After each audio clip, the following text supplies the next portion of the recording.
దాన్ని ఏ రకంగా ప్రక్షాళన చేయాలి, ఎక్కడ ఏ రకమైనటువంటి అవినీతి లేకుండా ఏ రకంగా నడపాలనేదే నా ధ్యేయంగా పెట్టుకుంటానండి. నేను జనరల్గా పారదర్శకంగా ఉంటాను. అదే విషయాన్ని ఈ శాఖలో కూడా ఉంచడానికి ప్రయత్నం చేస్తాను.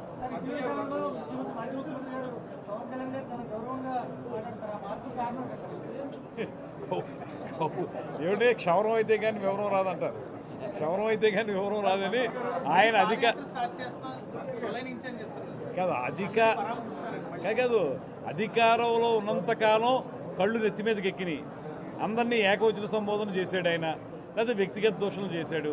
ఇప్పుడేమో ఓడిపోయిన తర్వాత నెగ్గిన వారి గురించి చెప్పాలి కాబట్టి ఇక పేరు ఉదహరించక తప్పని పరిస్థితుల్లో పవన్ కళ్యాణ్ గారు అన్నారు. అక్కడ కూడా ఆయన వేరే మాట ఉపయోగించలేడు కదా, తప్పనిసరిగా పేరు చెప్పాలి.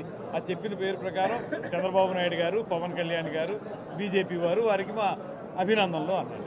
అది నేను అయితే ఒకటి చెప్తాను, అదేమి శాశ్వతం అనుకోకండి. మీరు గౌరవంగా మాట్లాడటం అనేది వారికి ఉన్నటువంటి లక్షణం కాదు. మామూలుగా మనకు తెలిసినట్లుగానే అది వంకర, ఇవాళ ఒకలా ఉంటుంది, రేపు మళ్ళీ వంకరగానే ఉంటుంది. మనం లాగి పెట్టాం. ఇంకేముంటుందండి, మనకు మంత్రి ఇచ్చిన తర్వాత డిప్యూటీ ఫ్లోర్ లీడర్ అయ్యా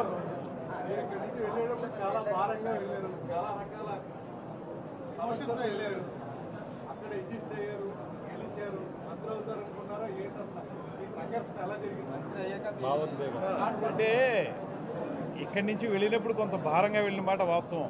కేవలం నా గురించే కాదు, అది నాతో కలిసి రమారమి 10-15 సంవత్సరాలుగా ప్రయాణం చేస్తున్న వ్యక్తులు.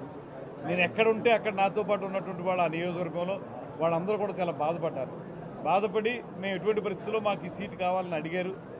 సరే, అది జరగలేనప్పుడు పవన్ కళ్యాణ్ గారు పిలిచి నాకు చెప్పారు, మనం అక్కడ వారు ఆ పార్టీ సిట్టింగ్ ఎమ్మెల్యేలకు ఇవ్వాలని నిర్ణయం తీసుకుంది కనుక మనం వేరే ఆల్టర్నేటివ్ చూసుకోవాలనేటువంటి మాట చెప్పారు. అది చెప్పినప్పుడు సహజంగానే నేను కన్విన్స్ అయ్యాను. ఎందుకంటే నేను 2019లో ఓడిపోయిన తర్వాత ఓడే చెప్పాను, ఇక ఎప్పుడైనా నెగ్గినా ఓడినా మీతోనే ఉంటాననేటువంటి మాట పబ్లిక్ మీటింగ్లో చెప్పాను నేను పవన్ కళ్యాణ్ గారితో. ఆ మాట చెప్పిన దరిమిలా నేను ఆయనతోనే కలిసి నడుస్తున్నాను. ఆయన ఏదైతే ఆదేశం ఇచ్చారో నిడదవోలు వెళ్ళి అన్నారు, వెళ్తానన్నాను. అదేవిధంగా చంద్రబాబు నాయుడు గారు కూడా పిలిచి మీరు వెళ్ళండి, మేము తప్పనిసరిగా తెలుగుదేశం పార్టీ కూడా సహకరించే విధంగా చూస్తామన్నారు. అలాగే వారిద్దరూ చెప్పిన మాట ప్రకారం నేను వెళ్ళి అక్కడ సక్సెస్ అయ్యాను. సక్సెస్ అవ్వడం కూడా ఎంత మిరకిల్ అంటే కేవలం నాకు ప్రచారానికి 45 రోజులు మాత్రమే మిగిలింది.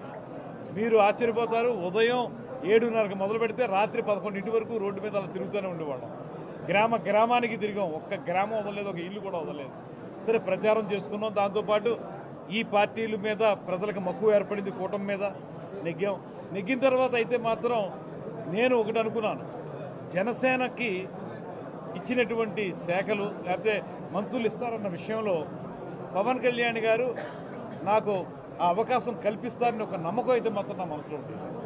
అది బయటికి నేను బహాడంగా చెప్పలేదు, కానీ నా మనసులో ఏమోలో నాకు అనిపించేది ఖచ్చితంగా పవన్ కళ్యాణ్ గారు. ఎందుకంటే తొలి నుంచి పార్టీతో కలిసి ఉన్నాను, వారికి లాయల్గా ఉన్నాను. అదేవిధంగా పార్టీ విధానాలను ప్రజల్లోకి తీసుకెళ్ళడానికి కృషి చేశాను, జిల్లా అధ్యక్షుడిగా బాధ్యతలు చేశాను. వీటన్నిటి దృష్ట్యా పవన్ కళ్యాణ్ గారు ఇవన్నీ చూసి ఒక మార్కు నాకే వేస్తారని నమ్మకం నా మనసులో ఉండేది. బయటికి ఎప్పుడు చెప్పలేదు, కానీ మొత్తానికి అది నిజమైంది. అందుకు పవన్ కళ్యాణ్ గారికి ఇది నాకు పదవి వచ్చిందంటే కేవలం ఒకే ఒక్క మాట చెప్తాను, కేవలం పవన్ కళ్యాణ్ గారి మాత్రమే నేను మంత్రిని అయ్యానేటువంటి మాట మాత్రం చెప్తాను.